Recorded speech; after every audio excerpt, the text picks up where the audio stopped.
An amazing concept with so many unanswered questions. As a film series, it could be so much more. So hear me out. Now, it's been a while since I've watched the Purge movies, but here's what stuck with me. The first film is a small-scale home invasion movie with an amazing concept. Any and all crime, including murder, will be legal for 12 continuous hours. Why don't you guys kill someone tonight? Just look at the flowers. But the real tension comes from one impossible decision. A stranger who is being hunted sneaks into your home, and you have a choice. You don't deliver him by the aforementioned time, we'll release the beast on him. And on you. And, Do you help him, risking your family's safety? Or do you kick him out knowing that he will be killed? Is that a line you're willing to cross? So it's not just a setup for a horror movie, it's a moral test. The film asks the audience directly, what would you do? I want you! Then we get the sequel, Purge Anarchy, and this is where things start to pick up and we shift to a more action horror type of film. And honestly, it works. Frank Grillo plays a man out for revenge, and he's excellent. The owner of that house killed my son. That bastard's blood alcohol level was 3 times the legal limit, but you know, he got off on a technicality, so... Disabling the security system of a man that he's hunting on Purge night before the Purge begins, which raises another great question. If law and order disappear for one night of the year, what steps are in place to regulate crime for the rest of the year? Well, I don't think they're going to be that easy to lose. I mean, these are professional lawmen. Oh my God, it just disappeared! Election year keeps that same chaotic energy and flirts with the idea of the Purge being used for political gain. The soul of our country is at stake. The Purge targets the poor and the innocent. The senator's going to win. She's going to make real changes too. It is a night that is defining our country. It's time to do something about that, Senator. And for the first time since its inception, no one has been granted special immunity from the Purge. No citizen. It's an intriguing concept, but like most ideas within this series, it just scratches the surface. Then we get the First Purge, the prequel. This was the moment to show how did society get here? How was the public manipulated into accepting government-sanctioned murder for 12 hours once a year? You must stay at home. That was the franchise's moment to answer that question. But instead, it's just more masked chaos. It's not terrible, but it is forgettable, and probably the biggest missed opportunity in the series. And the Forever Purge, it's fun, but a bit of a blur. The big idea here is that the violence doesn't stop after the sirens. People keep purging and America breaks down. The purge is over, please! No, it ain't. This is insane. Nobody hear the sirens? One memorable twist and a nice bit of social commentary is seeing Americans flee to the Mexican border to try and escape the chaos of what's happening, which is a clever reversal, but narratively, it feels like the end of the road for the Purge series.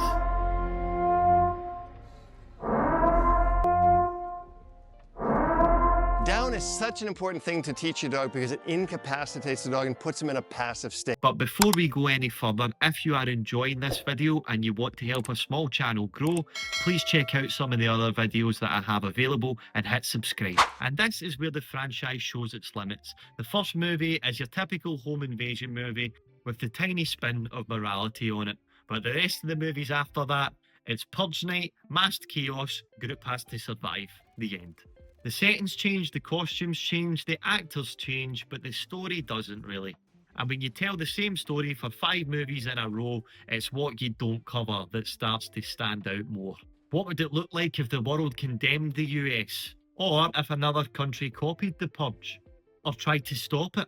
What happens if you shoot me just as the siren marks the end of the Purge and I die after the Purge? But you shot me during the Purge. What happens? Hi, I'm Saul Goodman. Did you know that you have rights? And from the rumours, the sequel is going to be a worldwide Purge, which I will go see, and will probably be a fun, guilty pleasure watch. But will it tackle any of the bigger questions that the Purge keeps bringing up? I doubt it somehow. Why isn't it possible? It's just not. Why not, you stupid bastard? I should mention the TV series. It ran for 2 seasons. Season 1 takes place during a purge night featuring cults, corporate assassinations, stuff like that. Season 2 covers the immediate aftermath of a purge and digs deeply into how people deal with it, how society keeps functioning throughout the chaos. So credit where it's due, the show did try to expand on the world in the way that the movies haven't yet, but it didn't capture audiences' attention or my attention because it was cancelled within 2 seasons, and strangely enough, it was actually kind of boring in places. For second season, how awesome is that? Oh man, I'm excited about it, dude. I'm like, bring it on. Are you sure about that? Some of the most interesting concepts and questions remain unanswered. But if I make it across the Mexican border and you just snipe me from a very tall ladder in America during the Purge, what happens there? Yes! What's a shot? So with a new movie on the way and 5 films and a cancelled TV show behind them, I don't think we need another sequel to The Purge. What I do think we could do with is a reboot. Not a louder, more violent rehash. A real reimagining. Something that finally takes the idea more seriously and answers the questions that the films don't. The Purge is Halloween for adults! Hear me out. A grounded, slow-burn political thriller. A film that doesn't start on Purge night, but starts with the build-up to it. Set in a version of America we actually recognise, where trust is collapsing, extremism is rising, and fear is everywhere. Are you with me? Think along the lines of Contagion or Children of Men, where the collapse feels disturbingly plausible. Not dramatic, just inevitable. And then someone proposes the Purge. Not a cartoon villain, a policymaker. The media boosts it, protests start, people dig in, and the country fractures. And the film isn't about surviving Purge night.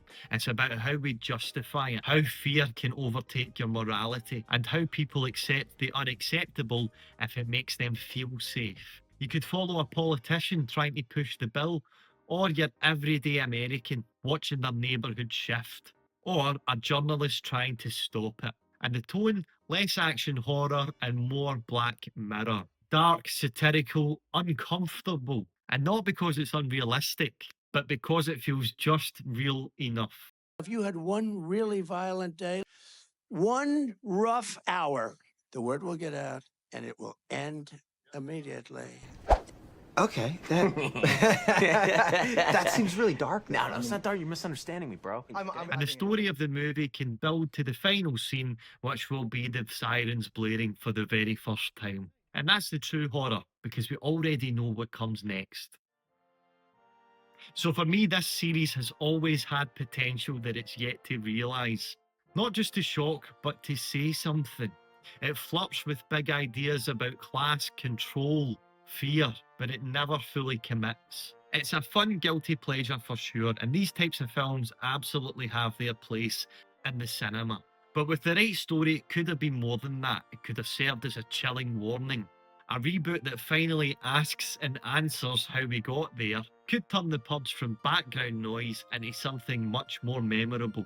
Because I think the scariest part of these films is not necessarily the violence or the crime that goes on, it's how people accepted it and why they accepted it. Thanks for watching. Let me know in the comments if you agree with me and what other movie franchises could do with a reboot. I'm all ears. I've been Scott of the Dead. Subscribe for dead honest takes like this every Monday. See ya.